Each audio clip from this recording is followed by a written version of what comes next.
경기도 평택 삼성전자 공장 앞에 4만 명이 모였습니다. 그리고 충격적인 장면이 나왔거든요. 밖에서는 연봉 1억짜리들이 또 돈 타령이라고 했습니다. 그런데 안에서는 이런 말이 나왔거든요. 적자 만든 임원은 수억 챙기고 라인 지킨 직원은 성과급 0원. 같은 회사 이야기입니다. 배부른 건 누구이고 잘못한 건 누구일까요? 함께 파헤쳐 보도록 하겠습니다. 오늘의 영상 시작하기 전에요. 이런 이야기 주변에서 잘 안 다뤄주거든요. 끝까지 보실 것 같으시면 좋아요. 구독 한 번씩만 눌러주세요. 저한테 큰 힘이 됩니다. 자, 그럼 시작할게요. 평택 풍경부터 보겠습니다. 검은 조끼 4만 명이 공장 앞 도로를 가득 메웠거든요. 성과급 투명화, 상한 폐지 제도화, 그리고 이재용 회장 얼굴 사진을 깔고 밟으며 기념 촬영을 했거든요. 이 장면이 SNS에 퍼지는데 10분도 안 걸렸습니다. 댓글창이 바로 터졌거든요. 연봉 1억이 넘는데 저게 뭐냐? 배부른 귀족 노조 AI로 다 갈아치워라. 그런데 반도체 업계 커뮤니티에선 완전히 다른 말이 나왔거든요. 적자 만든 임원은 수억 챙기고 라인 지킨 직원은 성과급 0원. 일 잘하는 순서대로 하이닉스로 이직 중. 같은 회사를 보고 있는데 전혀 다른 풍경이었습니다. 여러분은 어느 쪽 반응에 더 공감이 가세요? 이 영상 끝까지 보시면 생각이 바뀔 수도 있거든요. 숫자부터 뜯어볼게요. 삼성전자 평균 연봉 약 1억 3천만 원. 2024년 사업보고서에 공시된 숫자거든요. 그런데 이 숫자가 함정입니다. 2026년 최저임금 기준 평일화 풀타임 연봉은 약 2,600만 원이에요. 삼성전자 평균의 5분의 1이거든요. 그러니 배부른 노조라는 말이 나오죠. 그런데 이 평균은 임원부터 생산직까지 전부 뭉뚱그린 숫자입니다. 무엇보다 성과급이 포함되어 있거든요. 삼성전자 보상의 핵심은 OPI, 초과이익 성과급이에요. 회사가 잘 되면 많이 받고 못 되면 0원이 됩니다. 호황기엔 연봉의 절반까지 올라갔거든요. 그런데 업황이 꺾이면 통장에 0이 찍혀요. 밖에서 보면 귀족이지만 안에서는 롤러코스터를 타고 있는 거거든요. 여기서 불편한 질문 하나 드릴게요. 호황기에 연봉의 절반을 성과급으로 챙겨간 것도 같은 직원들이었거든요. 편의점 알바생이 그 돈 한 번 받으려면 10년을 쉬지 않고 일해야 합니다. 그 돈을 받아간 사람들이 이제 와서 0원이라고 분노하는 거예요. 배부른 투정일까요? 아니면 구조 자체가 잘못된 걸까요? 그 답을 찾으려면 삼성전자 안을 들여다봐야 하는데 생각보다 충격적인 충격면이 나오거든요. 삼성전자는 사실 하나의 회사가 아닙니다. 세 개의 왕국이거든요. 반도체 DS 부문, 스마트폰, 가전 DX 부문, 디스플레이 SDC. 같은 사원증을 목에 걸어도 어느 왕국 소속이냐에 따라 받는 돈이 완전히 달랐습니다. 이 구조가 이번 사태의 뿌리거든요. 각 왕국은 성과급 풀을 따로 운영합니다. 같은 회사인데 이게 말이 된다고 생각하세요? 그런데 실제로 이렇게 돌아가고 있었거든요. 반도체 호황기, DS 부문 직원들 통장엔 기본급 외에 수천만 원이 추가로 찍혔습니다. 삼성 반도체 들어가면 집 산다는 말이 괜히 나온 게 아니었거든요. 그런데 업황이 꺾이자 반대 상황이 됐습니다.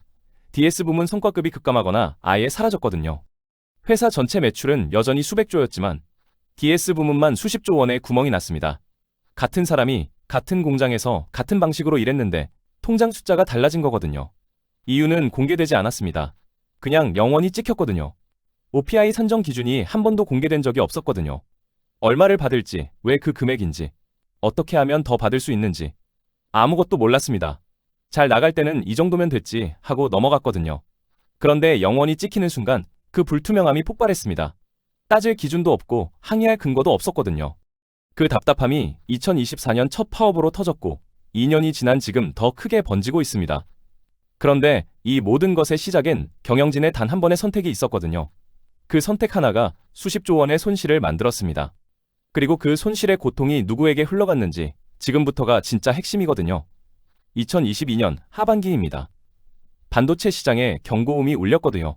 PC와 스마트폰 수요가 동시에 꺾였습니다. D램과 낸드 플래시 가격이 내려앉기 시작했거든요. SK 하이닉스는 바로 생산량을 줄였습니다. 마이크론도 같은 수순을 밟았거든요. 공급을 줄여서 가격 하락을 늦추는 것. 반도체 불황에 교과서적인 대응이었습니다. 그런데 삼성전자 경영진은 달랐거든요. 인위적 감사는 없다. 짧은 한 문장이었습니다.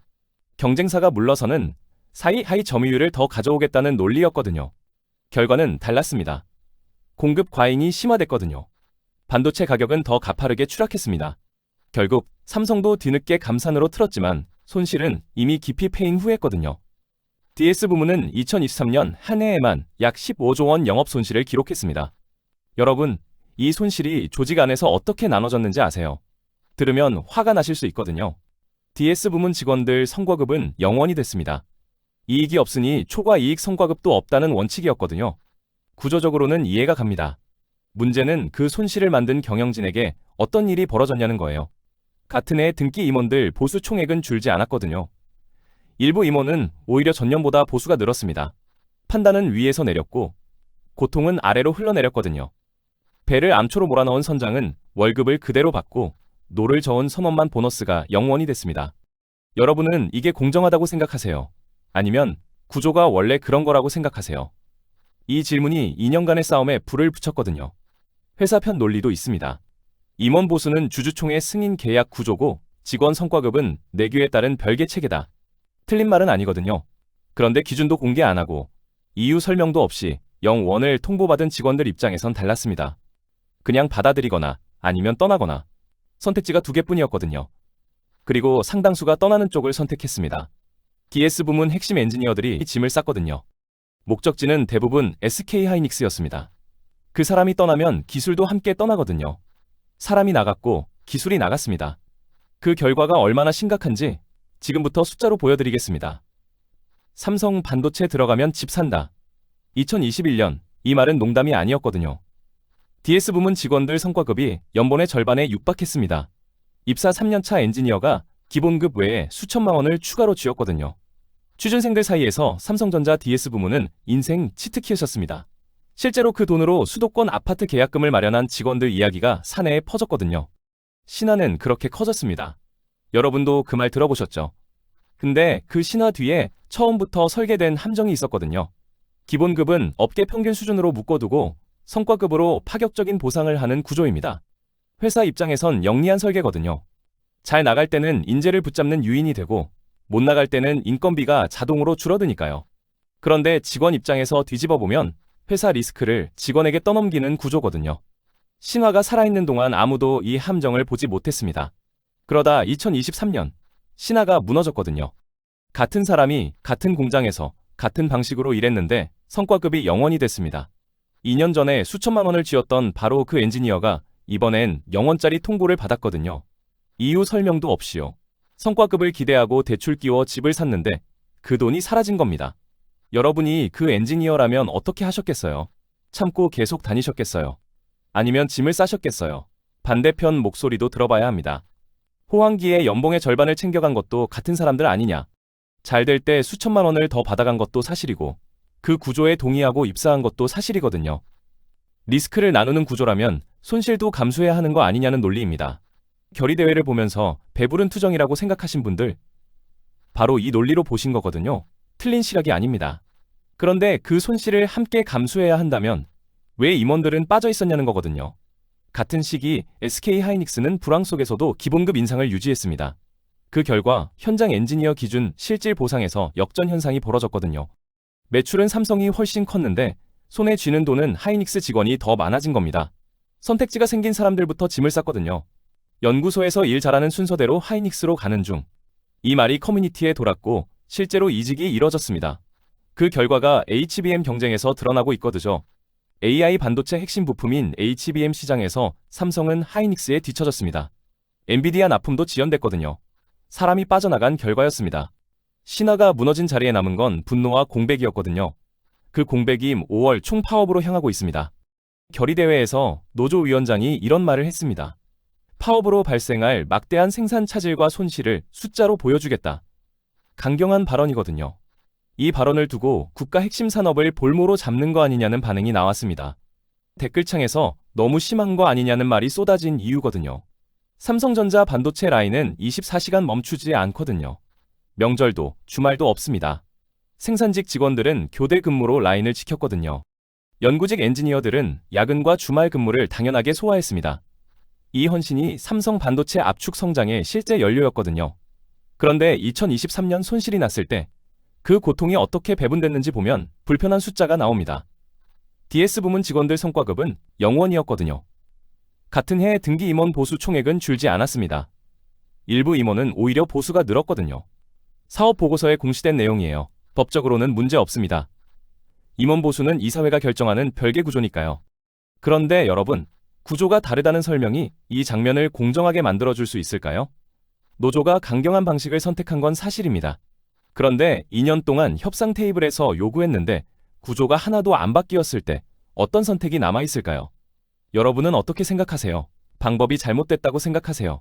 아니면 이 정도 압박 없이는 절대 안 바뀐다고 생각하세요? 더 불편한 이야기가 있거든요.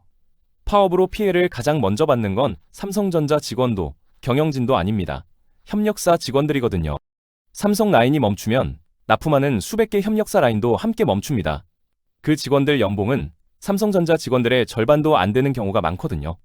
성과급 투명화를 요구하는 싸움의 첫 번째 피해자가 자신들보다 훨씬 적게 받는 사람들이 되는 겁니다. 그리고 그 다음은 여러분 지갑이거든요. 5월 총 팝업이 현실화되면 반도체 공급이 흔들리고 IT 제품 가격이 오릅니다. 그렇다면 왜 2년이 지나도 이 구조는 안 바뀌었을까요? 지금부터 그 속사정을 보여드리겠습니다. 성과급이 마취제였거든요. 수천만 원이 통장에 찍히는 동안 아무도 구조를 문제 삼지 않았습니다. 기준이 불투명해도 위계 문화가 강해도 참을 수 있었거든요. 그런데 그 마취가 풀리는 순간 어떻게 됐을까요?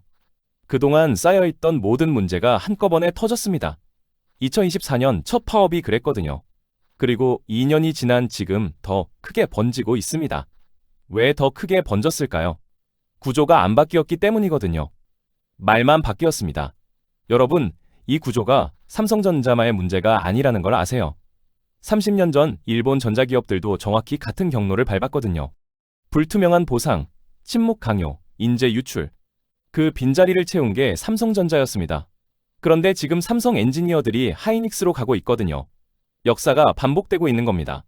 그 결과가 HBM 경쟁에서 드러났습니다.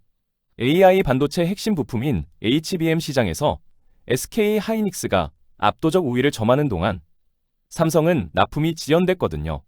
인재가 빠져나가고 조직이 경직되면서 만들어진 결과입니다. 구조의 균열이 제품의 균열로 이어진 거거든요. 2024년 첫 파업 이후 뭔가 달라지긴 했습니다. 경영진이 타운홀 미팅을 더 자주 열었거든요. 직원들이 직접 마이크를 잡고 성과급 기준을 물었습니다. 경영 판단의 근거를 따졌거든요. 수십 년간 상상도 못했던 풍경이었습니다. 성과급 산정 방식 설명도 처음으로 나왔거든요. 수십 년간 철벽이었던 문이 처음으로 틈을 냈습니다. 그런데 여러분, 틈을 낸 것과 문을 연 건 다르거든요. 노조가 요구한 핵심은 두 가지였습니다. 성과급 산정 기준 완전 공개, 성과급 상한 폐지. 둘 다 받아들여지지 않았거든요. 4개월간의 교섭이 결렬됐습니다. 찬반 투표 결과는 93% 찬성이었거든요. 거의 만장일치였습니다. 그리고 4만 명이 평택에 모인 겁니다. 2024년 파업보다 규모가 더 커졌거든요. 말만 바뀌고 구조가 안 바뀌면 결국 이렇게 됩니다. 인재 유출도 나아지지 않았거든요. HBM 경쟁에서 하이닉스에 뒤처진 것도 현재 진행형입니다. 핵심 엔지니어들은 여전히 짐을 싸고 있거든요. 삼성전자 주가에도 그 불안이 반영되기 시작했습니다. 기술 경쟁력 회복이 사람의 문제라는 걸 알면서도 그 사람들을 붙잡는 실질적인 변화는 없었거든요. 여러분, 여기서 진짜 불편한 질문을 드릴게요. 회사가 구조를 안 바꿨다면 그건 못 바꾼 걸까요? 아니면 바꾸지 않은 걸까요? 이 질문에 어떻게 답하느냐에 따라 이 싸움을 보는 시각이 완전히 달라지거든요. 댓글로 생각을 남겨주세요. 그 결과가 지금 이렇습니다. 5월 21일 총 파업했고 18일간 라인 정지. 예상 손실 약 30조 원. 파업이 끝나도 재가동에 이 애서주가 더 필요하거든요. 사실상 한 달 이상 공백입니다. 전 세계 반도체 공급이 흔들리고 협력사 수만 명 일자리도 직접적인 영향을 받습니다. 구조를 안 바꾼 대가를 이제 삼성전자만이 아니라 우리 모두가 치를 수 있는 상황이 됐거든요. 그런데 손실 숫자보다 더 중요한 게 있습니다. 삼성전자 협력사 직원들입니다. 연봉 1억 3천만 원을 두고 싸우는 동안 협력사 직원들은 그 절반도 안 되는 연봉으로 일하고 있습니다. 파업이 현실화되면 성과급 투명화를 요구하는 싸움의 첫 번째 피해자가 자신들보다 훨씬 적게 받는 사람들이 되는 겁니다. 여러분은 이 장면을 보면서 어떤 생각이 드세요? 양쪽 입장을 정리해드릴게요. 노조 입장에서 보면 분명히 불공정한 구조가 있습니다. 판단은 위에서 내리고 고통은 아래서 감당하는 것. 임원 보수는 유지되는데 직원 성과급은 0원. 2년 동안 협상했는데 구조가 안 바뀐 것. 이건 바꿔야 할 구조거든요. 반면 반대편에서 보면 이런 말도 나옵니다. 호황기에 편의점 알바생이 10년을 일해야 벌 수 있는 돈을 성과급으로 받아간 것도 같은 직원들이었거든요. 그 구조에 동의하고 입사했다면 불황기 영원도 그 계약의 일부 아닌가요? 협력사와 소비자 피해를 감수하면서까지 압박 카드를 꺼내드는 것, 과연 정당한 방법일까요? 요구가 정당하냐의 문제와 방법이 정당하냐의 문제는 다르거든요. 둘 다 정당할 수도 있고 요구는 맞지만 방법이 틀릴 수도 있습니다. 여러분은 어떻게 생각하세요? 지금 댓글로 솔직하게 남겨주세요. 구조를 바꾸지 않으면 이 싸움은 끝나지 않습니다. 그 답은 지금 삼성전자 경영진과 노조가 어떤 선택을 하느냐에 달려 있습니다. 삼성전자 노조의 싸움. 정당한 권리를 찾는 싸움으로 보이시나요? 아니면 요구는 맞지만 방법이 잘못된 싸움으로 보이시나요? 댓글로 여러분의 생각을 남겨주세요. 오늘 준비한 영상은 여기까지입니다. 감사합니다.